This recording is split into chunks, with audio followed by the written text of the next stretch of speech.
What does it all mean? This is where the archaeology has been found. Oh, hi, how are you? Well, look at that. I need a planter. A shrine to a belly button. This is a rock skull? Look at that. No one gets into this place. No one. Whoa, don't take me too far. Now that's naked archaeology.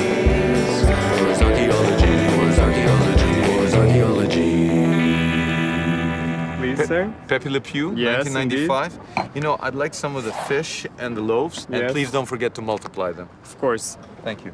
Here in the Galilee, you can just order miracles, really, all the time. And if we want to put Jesus in a historical context, we have to understand one thing, that at the time, the Galilee was teeming with miracle workers. Why so many miracle workers in the Galilee? If I can find archaeological evidence of these miracle workers, maybe I can better understand this miracle-making phenomenon. Right here, at the Sea of Galilee, there's a well-known story in the Gospels that tells of a mighty storm that threatens Jesus and his disciples on their journey by sea. Miraculously, Jesus suddenly calms the storm. But there's another miracle worker you may not have heard of who was famous for starting storms. His name is Honi, the circle maker. I've come to meet with Iska Harani to better understand this Galilean who could forecast the weather better than any meteorologist. One of the most typical miracles in Judaic societies, and actually in all ancient societies, would have to do with rainfall. I mean, that's the thing that you really need in order to live in our part of the world. No rain, you have famine, you die. Exactly. So we have a long line of miracle workers who managed to get rain to come down. Now, Choniam, the circle maker, is the most incredible example. According to the Talmud, Honi was said to have performed miracles by using his extraordinary powers of prayer. His most famous miracle ended one of the worst natural disasters of the time. Israel had suffered a crippling drought. In desperation, people turned to Honi because they had heard of his miraculous ability to make it rain. Honi prayed, but no rain came. So he drew a circle in the dust and stood in it. Raising his hands to heaven, he addressed God as his Father and said, "I will not move from this circle until you send rain." But only a few drops fell. Honi, like a child, grew petulant and demanded enough rain to fill wells, cisterns, and ditches.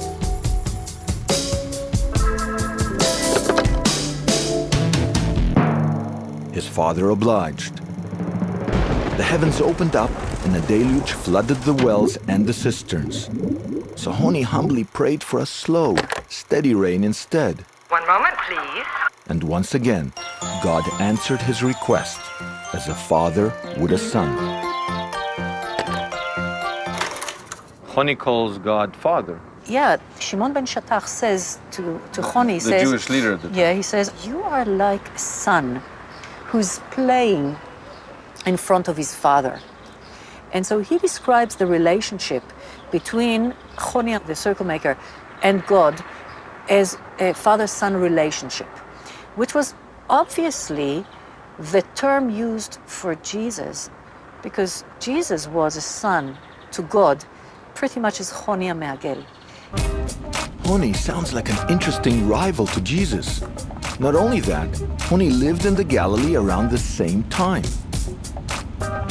I've discovered Honi's grave up in the hills of Hatzor HaGlilit.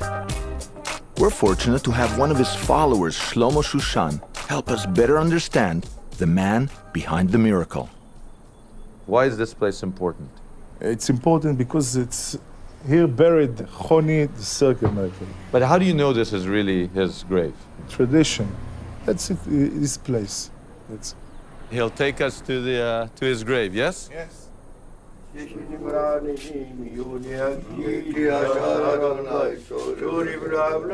In this marble coffin lie the remains of Honi the circle maker.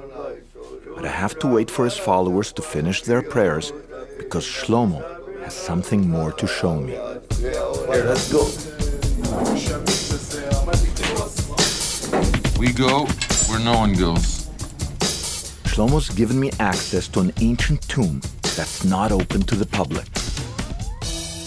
This is the grave behind the grave. There's no marble here, but you can see that this is a Galilean cemetery. The family of Honi, the circle maker, was buried here. What you see over there are burial niches. All these niches represent different people. This is the archaeology behind the pilgrimage spot.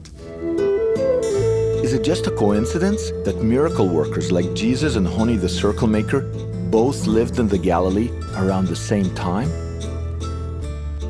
Petra Helt, an ordained minister and an expert in the history of Christianity, is here to shed light on the question. If we zapped back in time, right, and we went around the Galilee, why so many miracle workers in Galilee? Those people were very, very pious. They were pious, more pious, people seem to think, than those in Jerusalem. It seems in Galilee, it was that there was a genuine attachment to the Word of God. It was a Bible Belt. It was a Bible Belt, exactly. Who hath sanctified us with his commandments. Amen. Amen. So the people were pious, but that's not all. Back in 161 BCE, the Jews of Israel asked the Romans to help fight off the invading Syrians. After helping to defeat the Syrians, the Romans put up their boots and decided they didn't want to leave.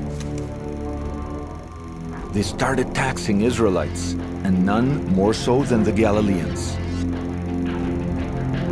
And there's one final ingredient that, when added to the mix, brought the Galileans to the boiling point. Historian Iska Harani. First of all, when you read the Gospels, Jesus came first and foremost to preach the coming of the kingdom. That means the end of days. So his miracles, understood by his own disciples and later by the readers of the Gospels, as proclaiming the end of days. The book of Daniel seems to predict the end of days and the coming of the Messiah as happening around the 1st century CE. Searching for a source of hope, the people turned to miracle workers. Jesus and Honi the circle maker, two miracle workers so similar, they were like two peas in a pod. So Honi's a kind of Jesus, isn't he?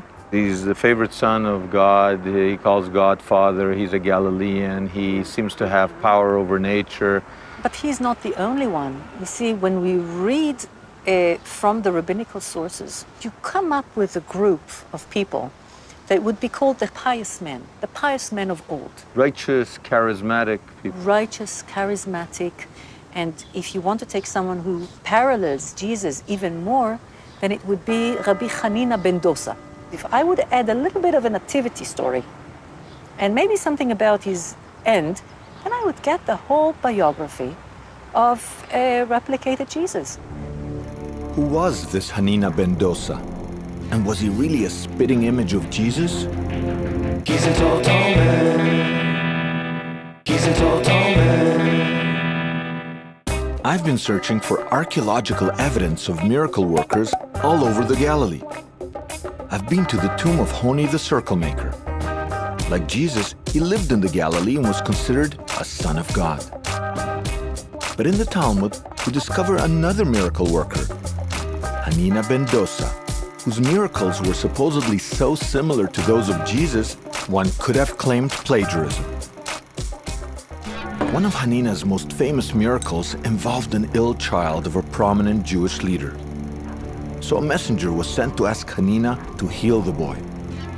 Hanina agreed, but instead of going to the boy, he simply prayed on the spot for his recovery. He then told the messenger that the boy was cured. Not believing that this was possible, the messenger asked Hanina, "Art thou a prophet?" Hanina replied, "I am neither prophet nor the son of a prophet. But I have learned that whenever my prayers flow freely, whatever I ask for is granted." Historian Iska Harani describes a similar miracle associated with Jesus. If you read the Gospel of John, chapter 4, verse 43. You hear about the story of the governor, his son very sick, about to die, and he sends two messengers towards Jesus to come and heal the child. And when they find Jesus, Jesus says, well, it's okay, he's healed. Later they find out that indeed he was healed, and he was healed at the very same time when Jesus said that he will be healed. Hanina sounds like a mirror image of Jesus. Shlomo says he knows where Hanina's grave is. Here, just a minute. It's simple, yeah. Go back to Amia Junction, take the right, then you get to Kadarim Junction. Take left, the middle of the road, take the right to Carmiel. And from Carmiel, so you get to Arabe. It's not in Arabe. It's not in Arabic? Yeah, it's over. How hard can it be to find the grave of a venerated miracle worker? God bless you. God bless you. Shlomo's directions are a bit sketchy, but I'm going to find this miracle worker's grave, even if it takes all day. Okay, we're in the wrong place. We're in the wrong place. We've been driving for hours. We're tired, hungry, and lost. We're stuck. I've been told that Hanina is buried in what's now an Arab village. And since Hanina was Jewish, it hasn't been easy to find his grave. I'm hoping this baker can point us in the right direction. Looks delicious. Look at that. Is that hospitality? Let me see the map. הנה, כתוב חנינה בן דוסה. זה כאן. זה כאן אתה חושב? Let's go. I think it's just over here. Let's go. Come on.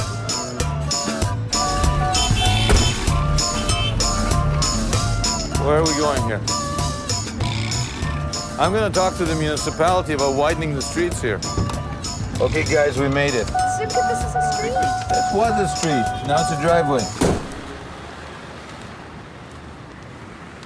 It's a graveyard. Kind of spooky a little bit. Oh, it's open. We have some modern Arab inscriptions here. This is an ancient tomb, and it's of a righteous person known as Reuben. And it's not the guy we're looking for. This plaque in the graveyard, the only one written in Hebrew, tells us that this righteous man lived at the time of Jesus. Whoa, they're throwing stones at us. Hey, what's that about? I've been searching all day for Hanina's grave, and now we're getting stones thrown at us? Why are you doing that? Am I on a wild goose chase? Peace, man.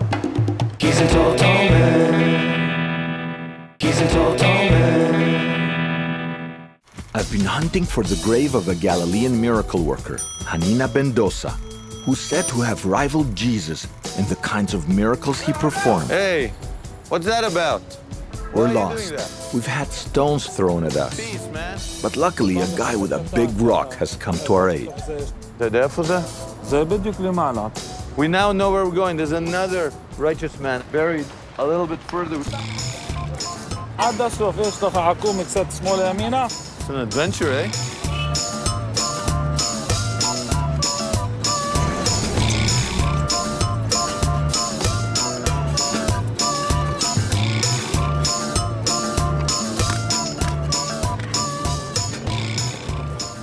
Blue is significant. It wards off the evil eye, I think. Oh, it's open. This is it. The gravesite of Hanania ben Dosa. And up here it says, the Tomb of Rabbi. This little sign here. Hanania ben Dosa, Hanania, son of Dosa. It's open. Let's go in. What was that? Having had stones thrown at me, I'm a little jumpy right now. Well, there's two graves. It's a family tomb. I suspect that this is the wife, and I suspect that belongs to Hanania ben Dosa. Very simple. He didn't leave writings. It's probably the only saying that's left of his. If your brothers and sisters like you, then God probably likes you too. And he was bit once by a deadly snake, but the snake died. He was so concentrated in prayer that it says, woe to the man that is bit by a snake, it says in the Talmud, but woe to the snake that bites Rabbi Hanina ben Dosa. And that recalls a saying of Jesus that if you believe enough, you can hold snakes and they won't harm you. In fact, there's a lot of things that recall Jesus. The parallels between Hanina ben Dosa and Jesus are uncanny. They're both Galilean. They both live around the same time. They both heal from a distance. They are both known for their righteousness and poverty. They both hear a heavenly voice, and the heavenly voice says, "You are my son." In the hope of being miraculously healed, a few devoted followers still journey to Hanina's grave every year. But Hanina never catered to very large crowds, and when it comes to catering, no one trumps Jesus. Even his very first miracle was a crowd pleaser. What feast is this? The wedding feast. Wedding feast. He's a tall, tall man. He's a tall, tall man.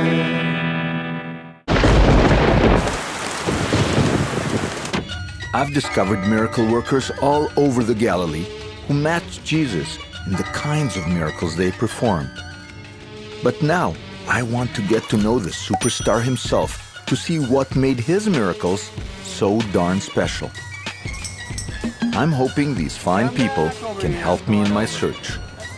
What's your favorite miracle? Wedding feast at Cana. Wedding feast at Canaan? Okay, so off I go to the Cana church, where tradition says Jesus performed his very first miracle, turning water into wine at a wedding.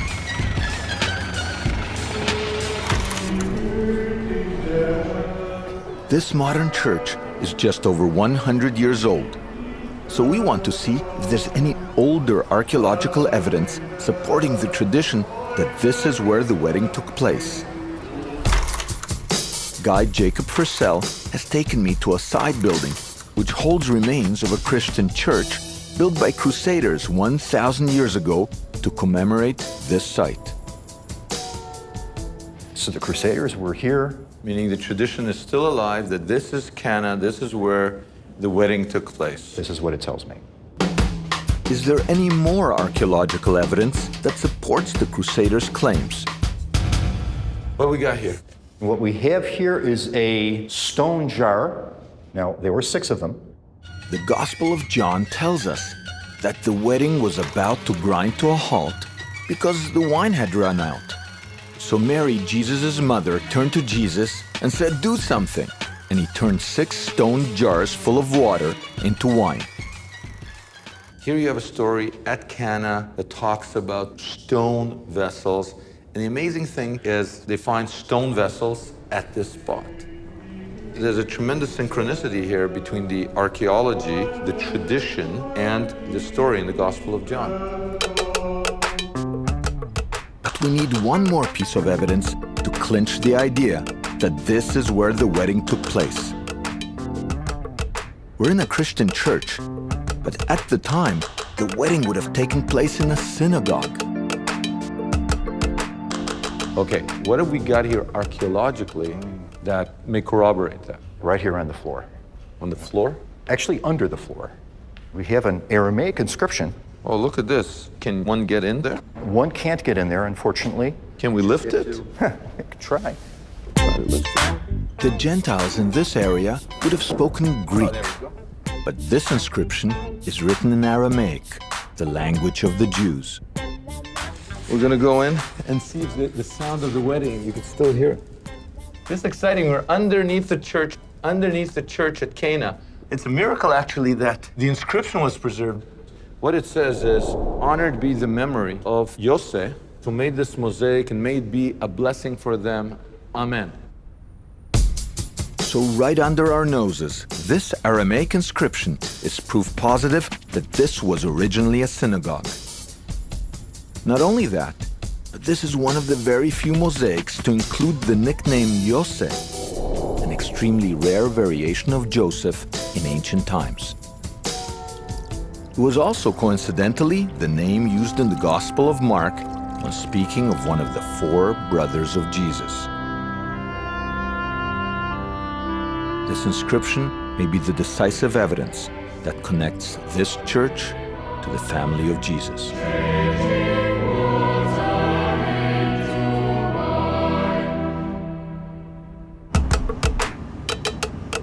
From where the wedding took place, we head off to where Jesus built his mass following of Galileans, the town of Capernaum.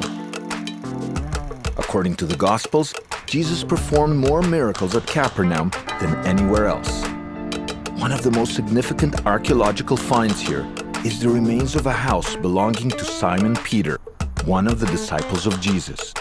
Jesus was based in this house and gave Simon Peter the colossal task of spreading his gospel. I've got to check out this house that is arguably the single most important archaeological structure in all of Christianity. I have to be careful here in case I want to have more children. Ay, ay, ay. Right in my bum. This is exciting. It's just amazing to actually touch a place that was the center of a world revolution, Christianity. 2,000 years of history and millions of prayers have surrounded this place. These rocks, these stones. Whoa, I just had to touch those stones. Simon Peter's house became ground zero for a new religion that in its Pauline version would one day take over the world. Here we also learned that Jesus was not alone. These were hard times for the Galileans, and many believed the end of days was coming soon. And so the Galilee, this little place on the map, became a sort of messianic pressure cooker. Jesus was one member of a larger guild, so to speak, a guild of miracle workers whose archaeology is still being preserved and whose devoted followers continue to venerate their lives. He's a total